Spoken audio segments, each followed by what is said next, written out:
혹시 소셜미디어 피드를 쭉 내리다가 문득 이런 생각 해보신 적 있으세요? 보이지 않는 어떤 힘이 내 생각을 조금씩 조종하고 있는 건 아닐까 하고요. 오늘 분석에서는 바로 그 힘, 그러니까 알고리즘이 어떻게 우리의 신념을 돌처럼 단단하게 굳게 만드는지, 그리고 그게 우리 사회, 특히 젊은 세대의 정치 지형을 어떻게 바꾸고 있는지 같이 한번 들여다보려고 합니다.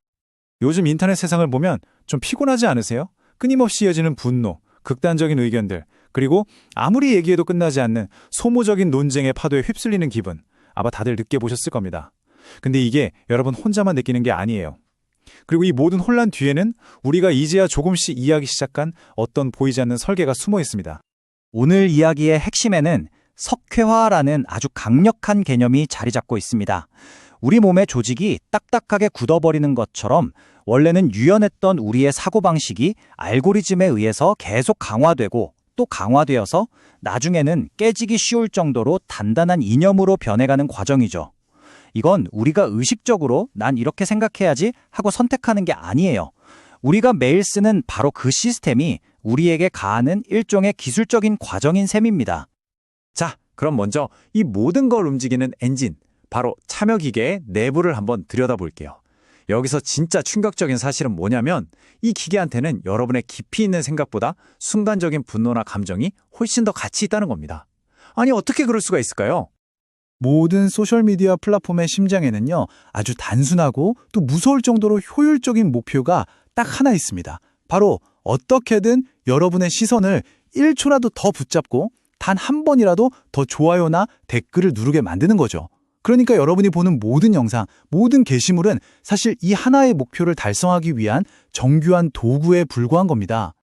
이 표를 보시면 알고리즘의 게임 규칙이 아주 명확하게 보이죠. 알고리즘은 굉장히 빨리 배운 거예요. 분노, 증오, 이게 무조건 옳다는 식의 강한 도덕적 확신, 이런 강렬한 감정을 일으키는 컨텐츠가 사람들 참여를 이끌어내는 가장 확실한 방법이구나 하고요. 그 결과 신중하고 복잡한 생각들은 저 뒤로 묻혀버리고요. 가장 시끄럽고 극단적인 목소리들이 승리해서 우리의 피드를 점령하게 되는 거죠. 그렇다면 알고리즘은 정확히 어떤 교묘한 전략들을 사용해서 우리를 가두는 걸까요? 이제 기계의 덮개를 한번 열어보겠습니다. 우리를 보이지 않는 벽 안에 가두는 알고리즘의 전략 하나씩 파헤쳐보죠. 이 타임라인 한번 보세요. 정말 믿기지가 않죠? 연구원들이 남성으로 식별되는 새 계정을 만들었는데요. 세상에 불과 26분 만에 알고리즘이 여성 혐오적인 이른바 매노스피어 컨텐츠를 추천하기 시작했습니다. 그리고 5일 뒤에는요. 그런 컨텐츠의 양이 무려 4배나 폭증했어요. 우리의 온라인 세상이 얼마나 순식간에 결정되어 버리는지 보여주는 좀 소름 끼치는 증거입니다. 이게 바로 경로 의존성이라는 것의 무서움인데요. 여러분이 무심코 누른 좋아요 하나, 아니면 그냥 몇 초 더 머물러서 본 영상 하나가 알고리즘한테는 이 사람은 이런 걸 좋아하는구나 하는 거대한 신호가 되는 거예요. 바로 그 순간 여러분은 반증 필터링 루프라는 보이지 않는 감옥에 갇히게 됩니다. 내 생각에 동의하는 컨텐츠만 끝도 없이 보게 되고 반대 의견은 내 세상에서 아예 삭제되어 버리는 거죠. 다음 전략은 한술 더 뜹니다. 훨씬 교묘해요. 바로 합성된 사회적 증거라는 건데요. 혹시 어떤 의견이 갑자기 온라인에 막 뒤덮는 것처럼 느껴진 적 없으세요? 바로 이 현상 때문일 수 있습니다. 알고리즘이 특정 컨텐츠의 조회수나 좋아요를 인위적으로 부풀려서 사실은 소수의 목소리인데도 마치 거대한 다수의 함성처럼 보이게 만드는 거죠. 좋아요 1000만 개. 이 어마어마한 숫자를 보면 어떤 느낌이 드세요? 이게 정말 수백만 명의 진심 어린 동의일까요? 아니면 알고리즘이 정교하게 만들어낸 거대한 착시 현상일까요? 비극은 우리 대부분이 이걸 진짜 인기라고 믿어버리고 이미 가지고 있던 편견을 더 단단하게 굳히는데 이걸 사용한다는 점입니다. 그리고 의미론적 닻이라는 것도 있습니다. 말 그대로 AI가 보수나 진보 같은 단어들을 과거의 낡은 고정관념이라는 상자 안에 닻을 내리듯 가둬버리는 현상이에요.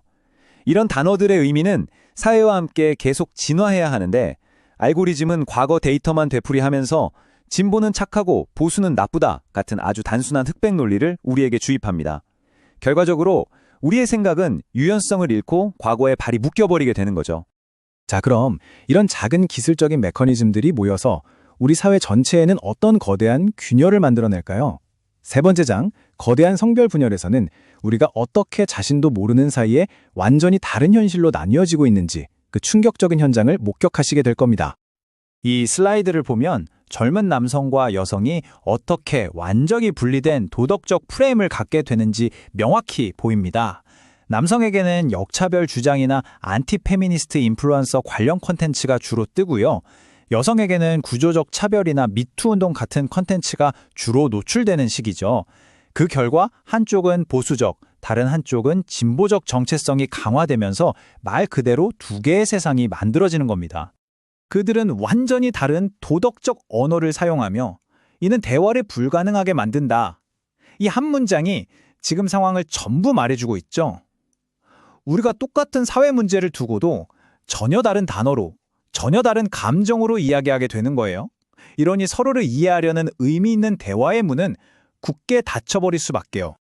이제 우리는 이 양극단의 충돌 속에서 점점 사라지고 있는 공간, 바로 사라지는 중간지대로 가보겠습니다. 왜 이성적이고 온건한 목소리들이 점점 설 자리를 잃고 침묵하게 되는지 그 이유를 한번 알아보겠습니다. 중간지대가 사라지는 이유는요, 시스템 자체에 그 원인이 있습니다. 더 자극적이고 더 급진적인 언어들이 모든 스포트라이트를 독차지하고요. 복잡한 현실은 흑백 논리로 아주 단순하게 포장됩니다. 이런 시끄러운 전쟁터에서 합리적이고 온건한 목소리는 알고리즘의 선택을 받지 못하고 그대로 소멸해버려요. 살아남기 위해서, 아니 그냥 보이기 위해서라도 우리 모두는 결국 확실하게 편을 들어야 한다는 무언의 압박에 굴복하게 되는 겁니다. 자, 이제 모든 조각들이 맞춰졌습니다.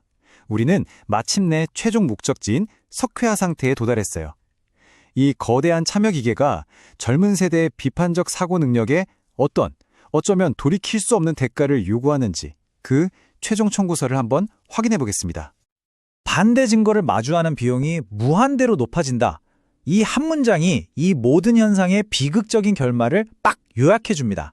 알고리즘은 우리의 감정을 먹고 자라면서 우리와 다른 생각을 만나는 것 자체를 시스템적으로 차단해버려요. 결국 우리는 자신의 생각이라는 감옥에서 한 발짝도 벗어날 수 없는 상태, 바로 완전한 석회화 상태에 이르게 되는 것입니다. 마지막으로 이 질문을 여러분께 한번 던져보고 싶습니다. 여러분이 매일 보는 그 피드, 그건 세상을 넓게 보는 창문인가요? 아니면 세상을 가로막는 벽인가요? 이 질문을 통해 각자 자신의 디지털 경험을 한번 되돌아보는 계기가 되었으면 좋겠습니다.